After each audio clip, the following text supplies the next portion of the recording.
Halo sahabat semua, Mr. Klik punya pertanyaan nih. Menurut kalian, bernafas itu sadar atau tidak? Bisa disadari atau bisa juga tidak ya? Tapi pernahkah kalian perhatikan?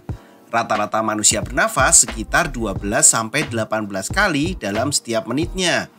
Itu artinya dalam satu hari kita akan bernafas sebanyak 17.280 kali. Wah, ternyata banyak juga ya. Meskipun kelihatannya banyak dan mudah, proses pernafasan yang ada di dalam tubuh kita prosesnya tidak mudah loh. Ada banyak organ yang berperan dan membantu proses pernafasan. Untuk lebih jelasnya, kita simak video berikut ini.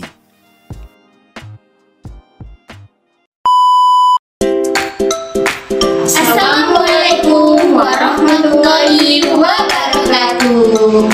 Halo semuanya, gimana kabarnya hari ini? Semoga dalam keadaan sehat dan terus semangat ya.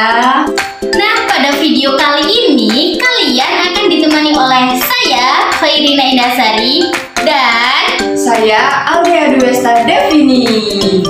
nah, pada video ini ada yang tahu tidak kita akan membahas apa ya? Apa ya? Nah, kita akan membahas tentang dua materi. Yang pertama yaitu materi tentang pernapasan pada manusia. Dan yang kedua, kita akan membahas tentang perkembangbiakan secara generatif dan vegetatif pada hewan. Yuk kita saksikan dan simak video Berikut ini. Nah, pada materi yang pertama, kita akan membahas tentang sistem pernapasan manusia. Organ pernapasan manusia terdiri dari hidung, tenggorokan, dan paru-paru. Hidung terdiri dari lubang hidung dan rongga mulut. Di dalam rongga hidung terdapat bulu hidung dan selaput lendir. Bulu hidung berfungsi menyaring udara agar kotoran tidak masuk ke dalam saluran pernapasan. Selaput lendir berfungsi mengatur suhu dan kelembapan udara sesuai dengan tubuh. Pada rongga hidung, udara yang masuk mengalami 3 proses, yaitu penyaringan udara, penghangatan udara, dan pengaturan kelembapan udara. Tenggorokan merupakan saluran yang dilewati udara dari hidung menuju paru-paru. Faring merupakan persimpangan antara saluran makanan dan udara pernapasan. Laring menghubungkan faring dengan trakea. Trakea merupakan saluran seperti pipa yang tersusun atas tulang rawat berbentuk cincin. Dan bronkus merupakan cabang trakea yang menuju ke paru-paru. Paru-paru terletak di dalam rongga dada. Paru-paru terdiri dari bronchiolus yang merupakan cabang dari bronkus, dan alveolus merupakan ujung dari bronkus yang berfungsi sebagai tempat pertukaran oksigen dan karbon dioksida. Proses pernapasan manusia terdiri dari inspirasi, yaitu proses menghirup udara, dan eksplorasi, yaitu proses menghembuskan udara. Udara masuk melalui hidung, melewati faring, melewati laring, melewati trakea, kemudian melewati bronkus. Dari bronkus, udara masuk ke paru-paru melewati bronchiolus. Kemudian udara akan berakhir di alveolus. Nah, di alveolus inilah terjadi pertukaran oksigen dan karbon dioksida. Oksigen diserap oleh udara, sedangkan karbon dioksida dihembuskan atau dikeluarkan ketika menghembuskan nafas.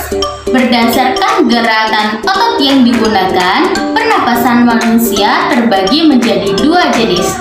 Yang pertama, pernapasan dada dan pernapasan perut. Pernapasan dada menggunakan otot antar tulang rusuk, sedangkan otot pernapasan perut menggunakan diafragma. Selanjutnya yaitu penyakit pada pernafasan manusia, yaitu ada beberapa penyakit pada pernafasan manusia. Yang pertama yaitu asma. Asma yaitu penyakit kondisi ketika saluran udara meradang, sempit dan membengkak, serta menghasilkan lendir yang berlebihan, sehingga menyulitkan untuk bernafas. Adapun gejala dari penyakit asma yaitu sesak nafas, sulit bernafas, bernafas dengan cepat, bernafas melalui mulut, dan infeksi saluran pernapasan, serta bernafas dengan cepat atau pendek saat malam hari. Yang kedua yaitu penyakit bronkitis, yaitu radang selaput saluran atau bronkial yang membawa udara dari paru-paru.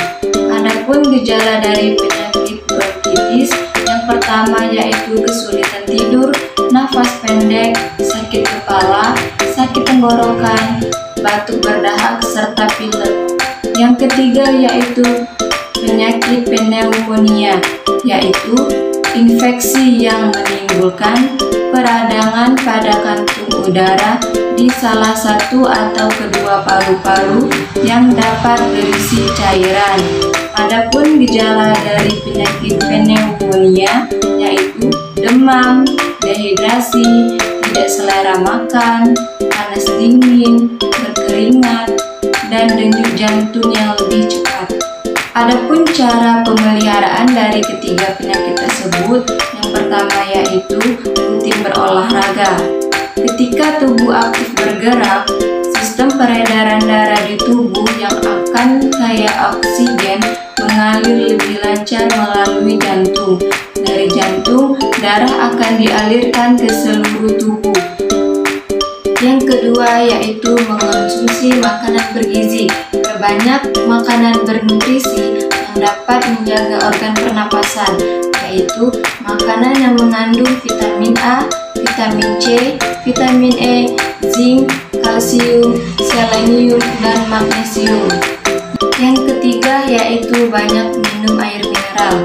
Air mineral berfungsi melarutkan mukus atau lendir yang setiap harinya menumpuk di saluran pernafasan.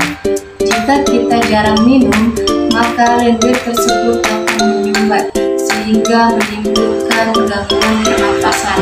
Yang keempat yaitu rajin mencuci tangan. Kebiasaan baik ini dapat mencegah berbagai macam virus, bakteri, kotoran, sehingga tubuh kita terhindar dari penyakit. Yang kelima yaitu tidak merokok. Merokok adalah kebiasaan buruk yang dapat merusak organ pernapasan.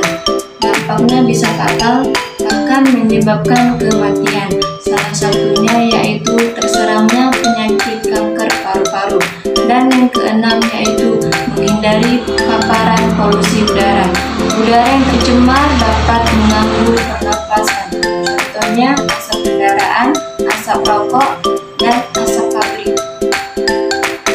Baiklah, kita akan memasuki materi yang kedua, yaitu perkembangbiakan hewan secara generatif dan perkembangan hewan secara vegetatif. Apakah kalian memiliki hewan peliharaan di rumah? Nah, bagaimana cara mereka berkembang biak? Apakah dengan generatif atau dengan vegetatif? Nah, untuk mengetahuinya, kita akan belajar bersama pada video ini.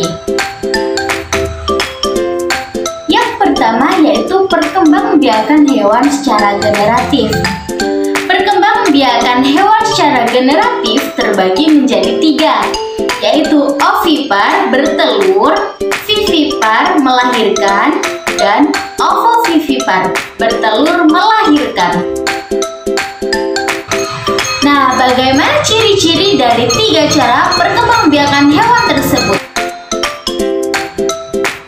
Ciri-ciri hewan ovipar yaitu tidak memiliki daun telinga dan tidak memiliki kelenjar susu.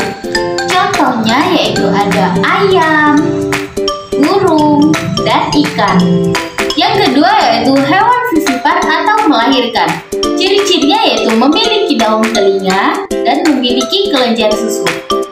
Contohnya ada sapi, kucing, dan kelinci. Yang ketiga yaitu ada hewan ovovivipar atau bertelur melahirkan. Ciri-cirinya yaitu pembuahan telur dan dapat menyimpan cadangan makanan pada telur.